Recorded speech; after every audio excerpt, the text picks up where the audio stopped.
Reiseenduros wie die BMW GS-Modellreihe zählen zu den aktuell beliebtesten Motorrädern überhaupt.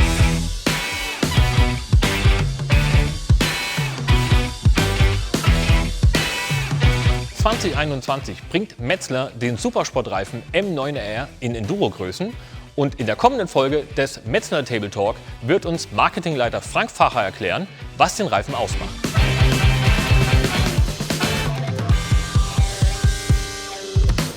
Hallo, ich bin Michael und begrüße euch zu einer weiteren Folge Metzler Table Talk. Mit mir ist heute wieder dabei Frank Facher, Marketingleiter bei Metzler Motorrad. An der Stelle erst einmal, hallo Frank, schön, dass du wieder mit dabei bist. Hallo Michael, freut mich sehr. Und jetzt gleich vorneweg die alles entscheidende und wichtige Frage, worüber reden wir denn heute, was hast du denn mitgebracht? Wir reden über Reifen für Reiseenduros, aber für einen sehr, sehr sportlichen Ableger, für den Sportec M9 RR. Also das heißt, einen Supersportreifen für eine Reisenduro. Das klingt auf jeden Fall schon mal sehr, sehr spannend. Nun ist es ja so, dass der Sportec M9 RR letztes Jahr schon vorgestellt wurde, 2020 Neuerung für Supersportler, sportliche Naked Bikes und eben für Fahrer und Metzler-Fans, die die sportliche Note auf eine gewisse Art und Weise ausleben wollen. Jetzt ist ja eine Reise-Enduro nicht unbedingt das supersportliche Motorrad, will ich jetzt mal sagen. Wie kam es denn dazu, dass der M9 RR jetzt für GS und Co. aufgelegt wurde? Du hast jetzt eigentlich alle Punkte genannt schon, aber in der Tat ist es so, dass wir doch eine relativ große Nachfrage nach genau diesem Produkt, also sprich einen sehr sportlichen Ableger, einem Supersportreifen für die GS haben. Für diese Reiseenduros generell haben. Die GS wird da immer, ich sage mal, als perfektes Beispiel genannt. Wir haben viele Anfragen auf Messen bekommen, aber auch über unsere Social-Media-Kanäle, wo eben der Wunsch immer klar da war, ich will was Sportlicheres, ich will auch mal auf die Rennstrecke, ich will auf meiner Hausstrecke vielleicht noch einen Ticken flotter oder noch einen Ticken sportlicher fahren. Und genau das war auch für uns der Ansatz zu sagen, okay, da entwickeln wir einen Reifen dafür und natürlich passt es perfekt, wenn wir einen neuen Supersportreifen rausgebracht haben, dass wir dann dort eben genau den Sportec M9 dafür verwenden. Gibt es denn, ich sag mal, so Entwicklungsunterschiede zwischen dem M9 RR für die GS oder für die GS und Straßen-Enduro-Modelle? GS ist einfach das wichtigste Modell, allein schon von den Zulassungszahlen, zum normalen M9 RR. Normal sage ich jetzt für Sport- und Naked Bikes. Das ist prinzipiell der gleiche Reifen an sich, natürlich in einer anderen Dimension, aber die Entwicklungsrichtung, der Aufbau ist identisch, weil es eben genau darum geht, sage ich mal, die Gene und diese Eigenschaften von einem Sportreifen zu erhalten und im Endeffekt das einfach nur in eine andere Dimension zu packen. Okay, also lässt auf jeden Fall sehr, sehr viel Sportlichkeit erwarten. Jetzt ist ja das Thema Höchstleistung nicht nur auf die GS oder sportliche Ambitionen nicht nur auf GS-Fahrer reduziert, sondern es gibt natürlich auch noch andere Modelle, die potenziell für den M9 RR in Frage kommen. Kannst du schon sagen, was für Modelle, also Motorradmarken, da jetzt in Zukunft auch die Möglichkeit haben werden, M9 RR zu bereifen? Also der Sportec M9 RR wird in der, ich sag mal, klassischen Enduro-Größe rauskommen, in der Enduro-Street-Größe in dem Fall. Also vorne das 19 Zoll Vorderrad, 120 70 19 und am Hinterrad eben 170 60 17. In der Geschwindigkeitskennung V eben, bedeutet bis 240. Damit kann man schon einen relativ großen Teil des Marktes abdecken. Also natürlich, wie genannt, schon die GS. Dann geht es weiter aber auch mit diversen Multistrada-Modellen von Ducati. Dann geht es natürlich auch weiter bei Triumph und so weiter. Also man hat da ein sehr, sehr breites Spielfeld und wir sprechen da auf jeden Fall sehr, sehr viele, sage ich mal, potenzielle Kunden und auch hoffentlich glückliche Motorradfahrer an. Okay, jetzt haben wir natürlich hauptsächlich, ich gehe mal davon aus, zumindest GS-Zuschauer, die jetzt hier, oder Straßen-Enduro-Zuschauer, die sich jetzt hier das mit anschauen, die haben vermutlich jetzt ja noch nicht so diesen Riesenbezug zum M9 RR gehabt, wissen vielleicht auch gar nicht, wie er aussieht. Deswegen würde ich vorschlagen, vielleicht gucken wir uns das gute Stück mal an und erzählen dann auch direkt am Reifen noch ein bisschen was zu den Eigenschaften und zu den Details.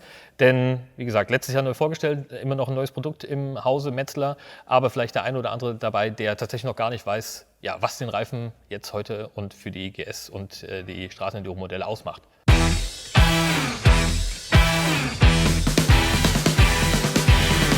So, damit sind wir direkt dran am neuen M9 RR. der jetzt ja in GS-Größen zur Verfügung steht. Aber ich hatte es gerade eben ja schon erwähnt, nicht jeder, der hier zuschaut und vielleicht auch GS oder Straßenenduro fährt, kennt den Reifen schon und weiß, was für Eigenschaften den Reifen ausmachen und für welchen Anwendungszweck er eigentlich mal konzipiert wurde. Und du bist ja hier der perfekte Ansprechpartner. Und es wäre cool, wenn du mal ganz kurz erzählst, was denn so die Key Features vom neuen M9 RR sind. Ja, Michael, wir haben es ja eingangs schon erwähnt, von der groben Einordnung ist es ein Supersportreifen, der eigentlich im klassischen Sinn auf, wie man sie auf dem Bild sieht, Supersportler gefahren wird oder auch auf Naked Bikes, also quasi für jeden, der relativ sportlich mit dem Motorrad fahren will. Egal, ob es jetzt die flotte Hausstrecke ist, ob es jetzt mal eine Tour mit den Kumpels ist oder ob es mal auch ein gelegentlicher Ausflug auf die Rennstrecke ist. Und genau dafür ist der Reifen im Endeffekt auch gebaut. Also man sieht es schon am Profildesign, wir haben relativ wenig Negativprofil, das heißt, wir haben hier im Schulterbereich einen Slickstreifen, wo einfach kein Profil mehr da ist, wo man einfach auch diesen Grip braucht, wenn man jetzt, sage ich mal, in extremer Schräglage fährt.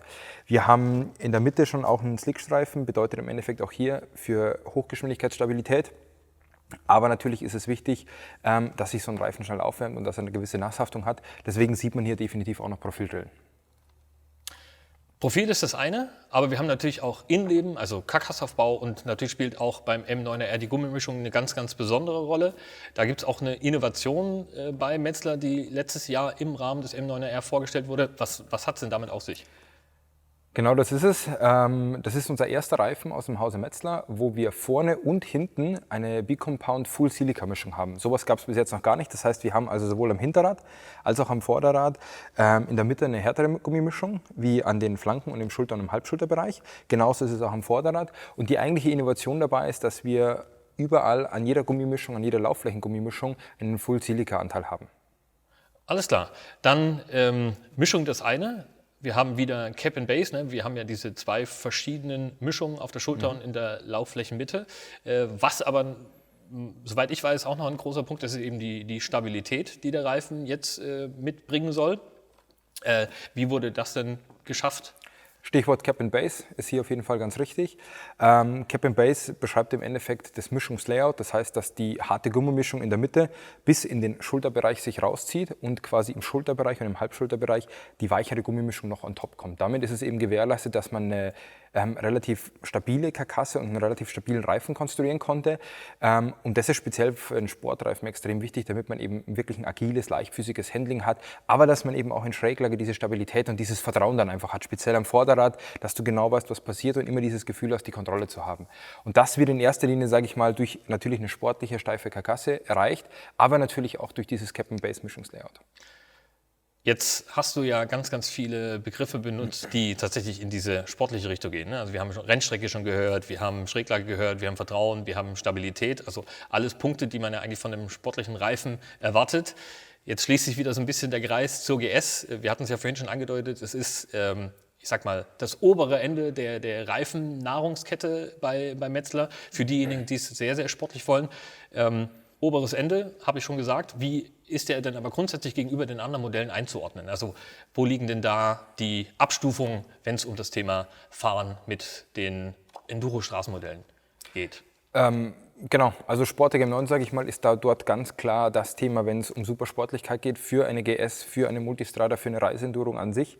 Wenn man natürlich jetzt noch einen Ticken mehr Augenmerk auch mal auf Laufleistungen in Richtung mal in Urlaub fahren und so weiter legt, gäbe es dann die Möglichkeit für den Roadtec 01, das wäre dann quasi so die ein Ticken untersportliche. Und dann, sage ich mal, so das bekannteste in diesem Segment ist einfach dieses Enduro Street Reifensegment mehr oder weniger für die Reiseenduros. Und wenn es dann, ich sage mal, Richtung Offroad gehen soll, hat man den Karo Street, mit dem man schon so 20-30% sich im Offroad-Gefilde auch bewegen kann. Und wer dann aber sagt, pass auf, ich brauche eigentlich auch mehr Offroad wie Straße, dann haben wir hier den Karo 3, der quasi das andere obere Ende im Bereich Offroad für diese Reiseenduros dann mehr oder weniger abgrenzt. Zum Thema Karo 3, den der Frank gerade jetzt angedeutet hat, wird es auch hier im Rahmen des Metzler Table Talk noch eine ganz, ganz interessante Folge geben. Kann ich euch auf jeden Fall nur empfehlen. Und falls ihr jetzt grundsätzlich schon Fragen habt zum Reifen, mehr Details wollt, wie immer der Verweis auf die Metzler Homepage. Hier findet ihr natürlich zum einen die Informationen zum M9R, als auch den Reifenfinder, wo ihr eben schauen könnt, ist der Reifen in den Straßenenduro-Größen schon für euer Motorrad verfügbar. Und falls ihr da nicht fündig werdet, wie immer auch gerne hier der Verweis an das Metzeler Support Team, die euch per E-Mail und per Telefon natürlich zur Verfügung stehen und euch in allen Belangen rund um die Themen Metzeler Motorradreifen weiterhelfen können. Ja, und an der Stelle bedanke ich mich wieder ganz herzlich bei dir für die Aufklärung zum neuen M9RR in GS bzw. Straßenduro-Größen, bei euch für die Aufmerksamkeit und sage ciao, bis zum nächsten Metzeler Table Talk.